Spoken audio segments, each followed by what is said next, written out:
Rich plum കേക്കാണ് ചെയ്യാൻ പോകുന്നത്. Rich plum cake. ആ റിച്ച് പ്ലം കേക്ക് എങ്ങനെയാണ് ചെയ്യുന്നത്, അതിൻ്റെ ഇൻഗ്രീഡിയൻസ് അത് നമുക്ക് ഓരോന്നും പരിചയപ്പെടാം.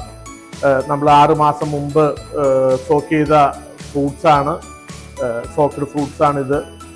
അതുപോലെ തന്നെ നമ്മൾ ട്രാൻസ് ഫാറ്റ് ഫ്രീ ഫാറ്റാണ് ഉപയോഗിക്കുക. ബോഡി ടെമ്പറേച്ചറിൽ മെൽറ്റ് ചെയ്യുന്ന മെഡിസിൻ ഉപയോഗിക്കുന്ന പ്യൂരിഫൈഡ് ഷുഗറാണ് ഉപയോഗിക്കുക. അതുപോലെ ബട്ടർ, ഗീ, ഹണി, ഇങ്ങനെ ഇതെല്ലാമാണ് നമ്മൾ റിച്ച് പ്ലം കേക്കിന് റിച്ച് ആയിട്ട് ഉപയോഗിക്കുക.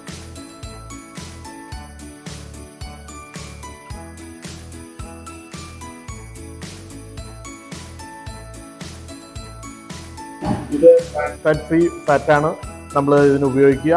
കൂടാതെ നമ്മൾ ഉപയോഗിക്കുന്ന ബട്ടറും ഉണ്ട് ഇതിൻ്റെ കൂടെ തന്നെ.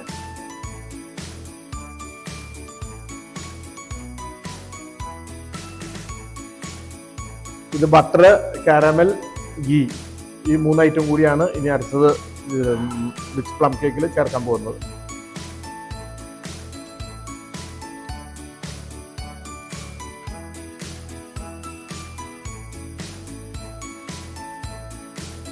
അടുത്ത പാസ്ചറൈസ്ഡ് ലിക്വിഡ് എഗ് ആണ് നമ്മൾ ഉപയോഗിക്കുക. സാധാരണ നമ്മൾ ഇതിന് മുട്ടയാണ്, അതിന് പകരം പാസ്ചറൈസ് ചെയ്ത ലിക്വിഡ് എഗ് ആണ് നമ്മൾ ഉപയോഗിക്കുക.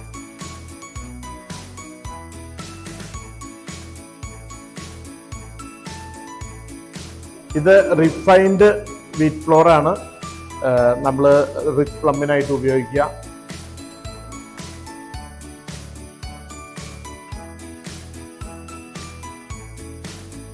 ഇത് റിച്ച് പ്ലം കേക്കിനുള്ള സോക്ക്ഡ് ഫ്രൂട്ട്സ് ആണ്. ഇത് നമ്മൾ ഗ്രേപ്പ് ജ്യൂസിലാണ് ഇത് സോക്ക് ചെയ്യുന്നത്. ഏകദേശം 6 മാസത്തോളമായി ഇത് സോക്ക് ചെയ്ത് വെച്ചിട്ട് ഇതാണ് നമ്മൾ റിച്ച് പ്ലം കേക്കിന് ചേർക്കുന്നത്.